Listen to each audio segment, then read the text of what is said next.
안녕하세요. 뇌졸중. 이 이름만 들어도 사실 덜컥 걱정이 앞서는 분들 아마 많으실 겁니다. 네, 그렇죠. 그런데 이렇게 갑자기 찾아오는 병의 다양한 신호들, 과연 우리가 제대로 알고 있을까요? 혹시 뭐 약간 어지럽거나 얼굴 한쪽이 좀 이상할 때, 아유, 잠깐 이러다 말겠지 하고 그냥 넘기지는 않으셨는지 모르겠어요. 네, 그래서 오늘은 바로 그 뇌졸중에 대한 여러 자료들을 좀 깊이 들여다보려고 합니다. 신경과 전문의 선생님 설명도 있고요. 관련 기사, 전문 연구 자료, 또 실제 치료 사례 영상 같은 이런 다양한 소스들을 바탕으로요. 뇌졸중의 진짜 모습, 그리고 우리가 좀 놓치기 쉬운 그런 중요한 점들을 짚어볼 겁니다. 네. 단순 정보 나열이 아니라 정말 핵심적인 통찰을 뽑아내는 그런 시간이 될 겁니다. 맞습니다. 오늘 저희의 목표는 아주 명확합니다. 이걸 듣고 계신 당신이 이 뇌졸중의 경고 신호, 특히 이것도 뇌졸중일 수 있다고 싶은 그런 증상까지 정확히 알아채고 또 왜 그런 증상이 나타나는지 그 원리를 좀 이해하고 그리고 만약에 응급 상황에서 그 골든타임 있잖아요. 그걸 놓치지 않고 올바르게 대처하는 방법을 확실히 아는 것. 이게 목표입니다. 그렇죠. 뭐 갑작스러운 어지럼증이나 안면마비가 왜 위험 신호일 수 있는지, 또 뇌졸중 후유증으로 나타날 수 있다는 그 뇌전증은 어떤 관련이 있는 건지 이것도 함께 살펴볼 거고요. 당신의 건강 그리고 생명을 지킬 수 있는 중요한 이야기 지금부터 시작하겠습니다. 자, 그럼 가장 먼저 역시 뇌졸중의 경고 신호부터 확실히 짚고 넘어가야겠죠. 모든 자료에서 정말 이구동성으로 강조하는 첫 번째 특징은 바로 갑자기입니다, 갑자기. 아, 갑자기. 네, 멀쩡하던 사람이 정말 아무런 예고 없이 몇 분, 아니 몇 초 사이에 이상 증상을 보이는 거죠. 갑자기 이게 정말 핵심이군요. 그럼 어떤 증상들을 저희가 눈여겨봐야 할까요? 가장 대표적인 것들이 있을 텐데요. 네, 가장 흔하고 또 잘 알려진 증상들은 기억하기 쉬운 그 영어 약자, FAST로 정리할 수 있습니다. 아, fast? 네. F는 face, 얼굴 마비입니다. 그러니까 웃거나 한번 해보세요. 이렇게 했을 때 한쪽 입꼬리가 좀 처지거나 얼굴 모양이 비대칭적으로 보이면 이거 의심해야 합니다. A는 arm, 팔마비고요. 맞습니다. 양팔을 앞으로 나란히 이렇게 들어 올리라고 했을 때 한쪽 팔에 힘이 쭉 빠져서 스르륵 내려오거나 아니면 아예 못 드는 경우, 다리 힘이 빠지거나 감각이 둔해지는 것도 마찬가지고요. 그리고 S는 스피치, 언어장애입니다. 말이 갑자기 어눌해진다거나 단어가 잘 생각나지 않거나 아예 말을 못하거나 혹은 상대방 말을 이해하지 못하는 증상, 이게 다 해당됩니다. 마지막 T는 time, 시간이군요. 네, 이게 가장 중요합니다. 앞서 말한 FAS 증상 중 단 하나라도 의심된다면 지체할 시간이 없다는 뜻입니다. 그냥 즉시 119에 전화해서 도움을 요청해야 합니다. 네. 우리나라에서는 그 이웃 손발 시선이라는 구호도 있잖아요. 아, 네, 들어봤어요. 이 하고 웃어보기, 얼굴, 양손 들어보기, 팔, 발음이나 대화 확인, 언어, 그리고 양쪽 눈동자가 한쪽으로 쏠리는지 시선 편향 확인까지. 사실 패스트강 내용은 거의 비슷합니다.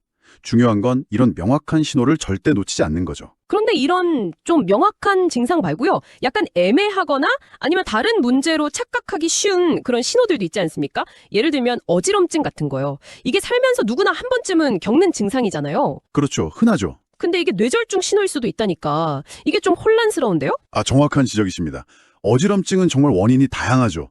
그 귀 안에 작은 돌멩이, 이석증 때문에 특정 자세에서 막 세상이 빙빙 돌기도 하고요. 아, 이석증? 네. 또 난청이나 이명을 동반하면서 반복되는 메니에르병, 바이러스 감염으로 인한 전정신경염 같은 이런 귀 문제로 인한 말초성 어지럼증이 훨씬 흔합니다. 이런 경우는 보통 세상이나 내가 막 빙빙 도는 느낌, 회전성 어지럼증이 특징적이죠. 그럼 뇌졸중 때문에 오는 어지럼증은 어떻게 다른 건가요? 뭘 좀 유의해야 할까요? 그 신경과 전문의 자료를 보면요. 뇌졸중, 특히 우리 몸의 균형을 담당하는 그 손해나 뇌간에 문제가 생겼을 때 오는 어지럼증, 이걸 중추성 어지럼증이라고 하는데 이게 좀 다릅니다.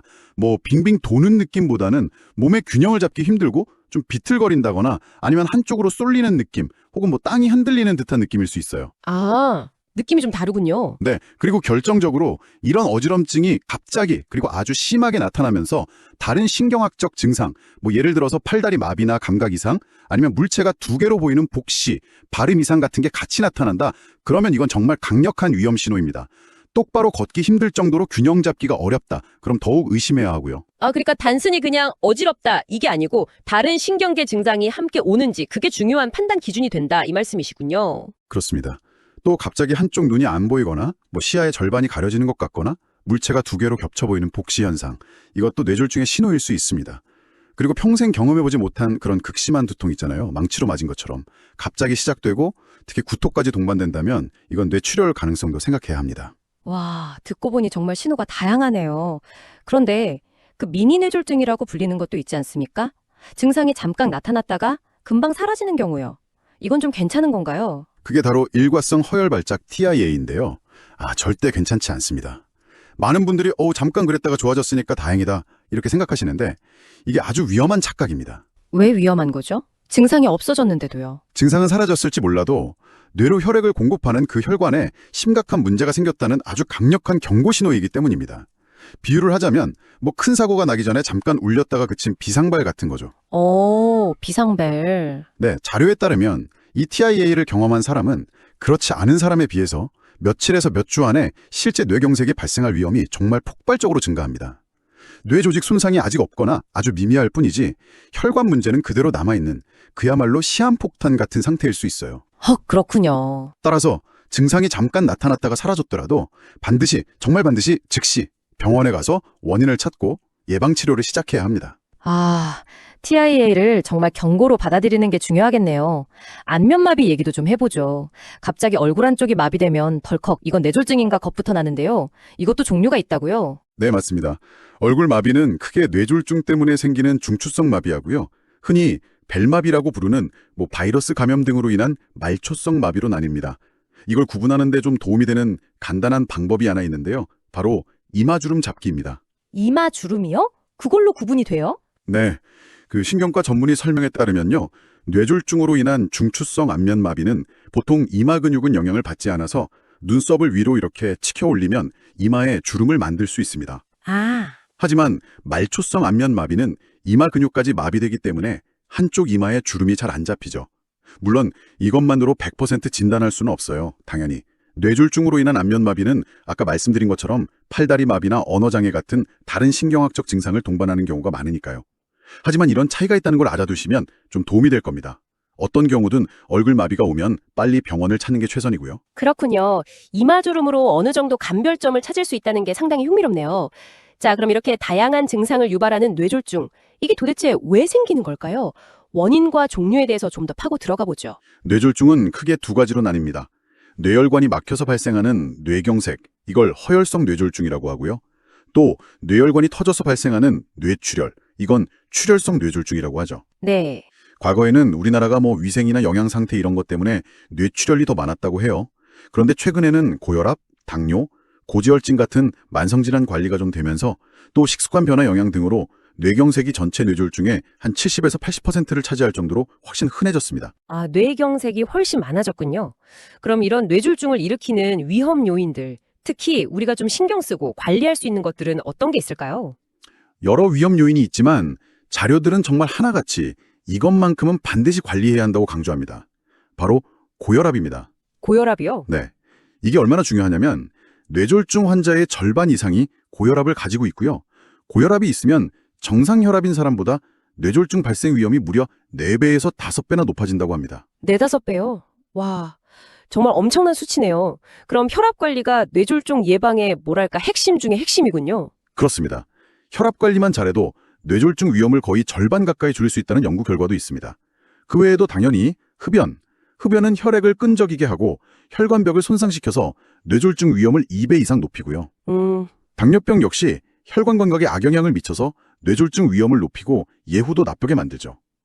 콜레스테롤 관리, 즉 고지혈증 관리도 매우 중요합니다. 비만, 특히 그 복부 비만도 위험하다고 들었습니다.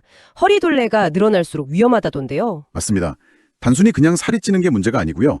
복부 지방세포 자체가 염증 물질을 분비해서 혈관 건강을 해치기 때문입니다. 그래서 규칙적인 운동, 그리고 건강한 식습관으로 적정 체중, 특히 허리둘레를 관리하는 것이 중요합니다. 네. 또 하나, 심장질환. 특히 심방세동이라는 부정맥도 뇌경색의 아주 흔한 원인입니다. 심장이 불규칙하게 뛰면서 심장 안에 피떡, 즉 혈전이 생기기 쉽고 이게 뚝 떨어져 나가서 뇌혈관을 막는 거죠. 그래서 심방세동 진단을 받으셨다면 항응고제 복용이 매우 중요합니다. 정말 다양한 요인들이 이렇게 얽혀 있군요. 뇌졸중은 갑자기 찾아오는 것 같지만 사실 그 원인은 이렇게 오랫동안 우리 몸속에서 조용히 쌓여가고 있었던 거네요. 정확합니다. 수년에 걸쳐서 혈관에 문제가 누적되다가 어느 순간 임계점을 딱 넘어 발생하는 거죠. 그래서 평소에 위험 요인을 관리하는 게 그 어떤 치료보다 중요하다고 할 수 있습니다. 하지만 만약에 뇌졸중 증상이 나타났다면 그때부터는 정말 시간과의 싸움이 시작되는 거죠. 골든타임이라는 말 정말 많이 듣는데요. 이게 정확히 어떤 의미인가요? Time is brain. 그러니까 시간이 곧 뇌다라는 말이 있습니다. 네. 뇌세포는 혈액 공급이 단 몇 분만 중단되어도 손상을 입기 시작하고요. 한번 죽은 뇌세포는 다시 살릴 수가 없습니다. 1분 1초가 뇌 기능을 좌우하는 그야말로 초응급 상황인 거죠. 네. 흔히 3시간을 골든타임이라고 말하는데요. 이건 그 혈전을 녹이는 약물 TPA라고 하는데 이걸 정맥주사로 투여했을 때 효과를 기대할 수 있는 대표적인 시간 기준 중 하나입니다. 하지만 더 중요한 건 이 3시간이라는 숫자에 너무 얽매일 게 아니라 증상이 나타난 즉시 가능한 한 최대한 빨리 치료가 가능한 병원으로 가는 것, 이것이 핵심이라는 점입니다. 빠르면 빠를수록 살릴 수 있는 뇌세포가 많아지는 거죠. 그렇다면 병원에 도착하면 어떤 과정을 거쳐서 진단하고 치료하게 되나요? 우선 CT나 MRI 같은 영상검사를 통해서 뇌의 상태를 신속하게 확인합니다. 뇌경색인지 뇌출혈인지 손상 부위는 어디고 또 얼마나 심각한지 혈관이 막혔다면 어디가 어떻게 막혔는지 등을 파악해야 하죠. 특히 MRI 중에서도 확산강조 영상 DWI라는 게 있어요. 이건 마치 스포트라이트처럼 혈액 공급이 딱 끊겨서 막 손상되기 시작한 뇌 조직을 촉이 아주 민감하게 보여줍니다. 또 관류강조 영상 PWI는 혈류가 느려져서 위험하지만 아직 살릴 수 있는 그런 구조 가능 영역 지도를 그려주죠. 이런 정보들을 종합해서 최적의 치료 계획을 세우게 됩니다. 치료는 그럼 뇌경색과 뇌출혈이 좀 다르겠죠? 뇌경색 치료는 어떻게 이루어지나요? 네, 뇌경색 급성기 치료에는 크게 두 가지 기둥이 있습니다. 하나는 아까 잠깐 언급한 정맥내 혈전 용해술 TPA입니다. 혈전을 녹이는 약물을 주사하는 건데요. 비유하자면 막힌 하수구에 강력한 배수구 세정제를 붓는 것과 좀 비슷합니다. 아, 네. 증상 발생 후에 보통 3시간, 길게는 4.5시간 이내에 시도해 볼 수 있지만 출혈 위험이라든지 여러 조건 때문에 모든 환자에게 다 적용할 수는 없어요. 그럼 혈전 용해제를 쓸 수 없는 경우에는 어떻게 하죠? 방법이 있나요?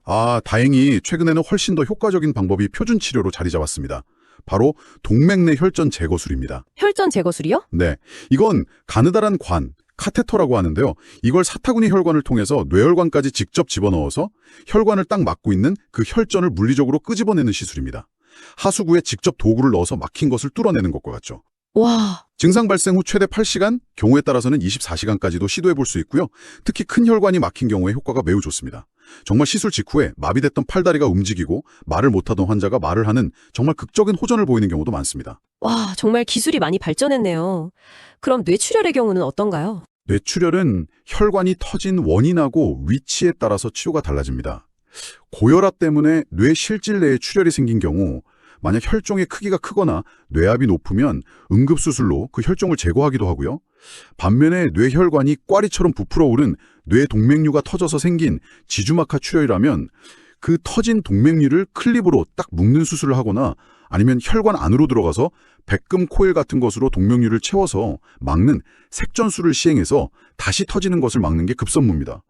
어떤 경우든 철저한 혈압 관리는 기본이고요. 이런 긴박한 진단과 치료 과정을 듣고 보니까 정말 여러 분야 전문가들의 빠르고 유기적인 협력, 이게 정말 중요하겠다는 생각이 드네요. 바로 그 점입니다.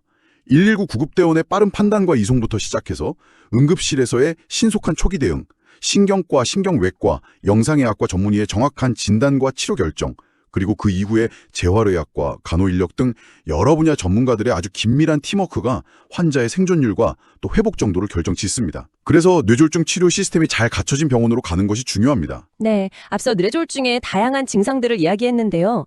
어지럼증 외에 또 뇌졸중과 연관돼서 생각해 볼 만한 질환이 있을까요? 예를 들어서 뇌전증 같은 경우는 어떤가요? 좋은 질문입니다. 뇌전증은 과거의 간질이라고 불렸던 질환이죠. 뇌신경세포의 비정상적인 전기 신호 때문에 반복적인 발작, 경련 같은 게 나타나는 만성신경계 질환입니다. 네. 뇌졸중은 이러한 뇌전증을 유발하는 원인 중 하나가 될 수 있습니다. 뇌졸중으로 인해서 뇌조직 일부가 손상을 입으면 그 상처 부위가 아물면서 주변 뇌신경세포들의 전기적 안정성이 깨지고 비정상적인 흥분 상태가 되어서 발작을 일으킬 수 있는 거죠. 모든 뇌졸중 환자에게 다 생기는 것은 아니지만 뇌졸중 후유증 중 하나로 뇌전증이 발생할 수 있다는 점은 알아둘 필요가 있습니다. 아, 뇌졸중이 뇌 기능에 미치는 영향이 정말 다방면이군요. 자, 이제 가장 중요한 부분 중 하나로 넘어가 보겠습니다. 바로 예방, 그리고 만약의 상황 발생 시에 잘못된 대처법을 바로잡는 것입니다. 네, 뇌졸중은 한번 발생하면 정말 심각한 후유증을 남길 가능성이 크기 때문에 예방이 무엇보다 중요합니다. 결국 앞서 살펴본 그 위험 요인들을 적극적으로 관리하는 것이 핵심입니다. 정기적인 건강검진으로 혈압, 혈당, 콜레스테롤 수치를 꼭 확인하고 만약 높다면 반드시 의사와 상의해서 약물 치료를 포함한 적극적인 관리를 해야 합니다. 특히 혈압 관리는 아무리 강조해도 지나치지 않습니다. 정말 중요해요. 생활 습관 개선은 뭐 당연히 따라와야겠죠. 물론입니다. 금연은 필수입니다. 담배를 끊는 것만으로도 뇌졸중 위험을 크게 낮출 수 있습니다. 과음도 피해야 하고요. 식단은 가능하면 싱겁게, 기름기 적게, 채소와 과일을 충분히 섭취하는 것이 좋습니다. 규칙적인 운동으로 적정 체중을 유지하는 건 역시 혈관 건강에 큰 도움이 됩니다. 그런데 만약 주변 사람이나 아니면 자신이 뇌졸중 의심 증상을 보일 때 사람들이 흔히 하는 잘못된 행동들이 있다고 들었습니다. 오히려 더 위험할 수 있는 그런 민간요법 같은 것들이요. 네, 이 점을 꼭 강조하고 싶습니다. 잘못된 응급처치는 선의에서 비롯되었더라도 환자의 상태를 악화시키고 정말 그 무엇과도 바꿀 수 없는 골든타임을 허비하게 만들 수 있습니다. 자료들에서 공통적으로 지적하는 절대 하지 말아야 할 행동들이 있습니다. 어떤 것들인가요? 좀 알려주시죠. 첫째, 어이구 조금 쉬면 괜찮아지겠지 하면서 시간을 지체하는 것입니다. 뇌졸중 증상은 저절로 좋아지는 경우가 거의 없습니다. 기다리는 그 시간만큼 뇌세포는 죽어갑니다. 둘째, 환자를 붙잡고 막 흔들거나 뺨을 때리는 행위입니다. 네. 의식을 확인하려는 의도겠지만 혈압을 올리고 혹시 뇌출혈이라면 그걸 악화시킬 수 있습니다. 셋째, 의식이 혼미한 환자에게 물이나 약, 특히 우황청심원 같은 거 있잖아요. 그런 걸 억지로 먹이려는 시도입니다. 삼킴 기능장애가 있을 수 있어서 질식이나 흡인성 폐렴의 위험이 매우 큽니다. 그럼 손가락 끝을 따는 건요. 예로부터 많이 하던 방법인데 효과가 없나요? 의학적으로는 아무런 효과가 없다는 것이 명백합니다. 오히려 바늘로 찌르는 그 통증과 스트레스가 교감신경을 자극해서 혈압을 더 높일 수 있습니다. 손가락 따기는 절대 하지 마십시오. 근거 없는 민간요법에 의지하다가 치료 시기를 놓치는 것만큼 안타까운 일은 없습니다. 정말 명심해야 할 내용이네요. 그럼 올바른 대처법은 무엇인가요? 가장 먼저 해야 할 일은요? 딱 한 가지만 기억해야 한다면 바로 즉시 119 신고입니다. 이것이 가장 중요하고 최우선적인 조치입니다. 신고할 때는 뇌졸중 의심 증상을 명확히 알리고 가능하다면 혈전 용해술이나 혈전 제거술 같은 재관류 치료가 가능한 큰 병원으로 이송해달라고 요청하는 것이 좋습니다. 119를 기다리는 동안에는 어떻게 해야 할까요? 환자를 평평한 곳에 안전하게 눕히고 탱티나 벨트, 브래지어처럼 몸을 조이는 옷이 있다면 좀 느슨하게 풀어서 호흡을 편안하게 해줍니다. 만약 환자가 구토를 한다면 구토물이 기도로 넘어가지 않도록 고개를 옆으로 부드럽게 돌려주는 것이 중요합니다. 그리고 절대 환자 곁을 떠나지 말고 구급대원이 올 때까지 상태를 잘 지켜봐야 합니다. 네. 오늘 뇌졸중에 대해서 정말 많은 것을 깊이 있게 알게 된 것 같습니다. 핵심 내용을 다시 한번 정리해 볼까요? 네, 오늘은 뇌졸중의 경고신호, 특히 패스트, 즉 얼굴, 팔, 언어, 시간, 이걸 꼭 기억하고 갑자기 나타나는 변화를 빠르게 알아채는 것이 얼마나 중요한지 확인했습니다. 네. 어지럼증, 시각 문제, 극심한 두통 같은 놓치기 쉬운 신호들도 짚어봤고요. KIA, 즉 미니 뇌졸중은 결코 가볍게 넘길 일이 아니라는 점도 강조했습니다. 그리고 뇌졸중의 가장 큰 위험 요인인 고혈압 관리의 중요성, 또 금연, 절주, 운동 같은 예방을 위한 생활 습관 개선의 필요성도 다시 한번 확인했죠. 무엇보다 중요한 것은 증상이 발생했을 때 절대 시간을 지체하거나 잘못된 민간요법에 의존하지 말고 즉시 119에 도움을 요청하는 것. 이것이 생명을 구하고 후유증을 최소화하는 길이라는 점입니다. 그렇습니다. 이제 당신은 뇌졸중 의심 상황에서 무엇을 해야 하고 또 무엇을 절대 하지 말아야 하는지 명확히 알게 되셨을 겁니다. 오늘 나눈 이 정보들이 당신과 당신 주변의 소중한 사람들의 건강을 지키는 데 실질적인 힘이 되기를 진심으로 바랍니다. 마지막으로 이런 질문을 던지면서 마무리할까 합니다. 뇌졸중 증상은 갑자기 나타나지만 그 원인은 수년에 걸쳐서 서서히 쌓인다고 했습니다. 지금 당장은 건강하다고 느껴질지라도 먼 미래가 아닌 바로 내일의 당신을 위해 뇌졸중 위험을 낮추기 위해 지금 당장 시작할 수 있는 아주 작은 생활 습관의 변화 딱 한 가지만 꼽는다면 무엇일까요? 잠시 스스로에게 질문을 던져보시면 좋겠습니다. 다음 시간에도 당신의 삶에 통찰과 도움을 드릴 수 있는 유익한 정보로 찾아뵙겠습니다. 감사합니다. 감사합니다. 안녕하세요.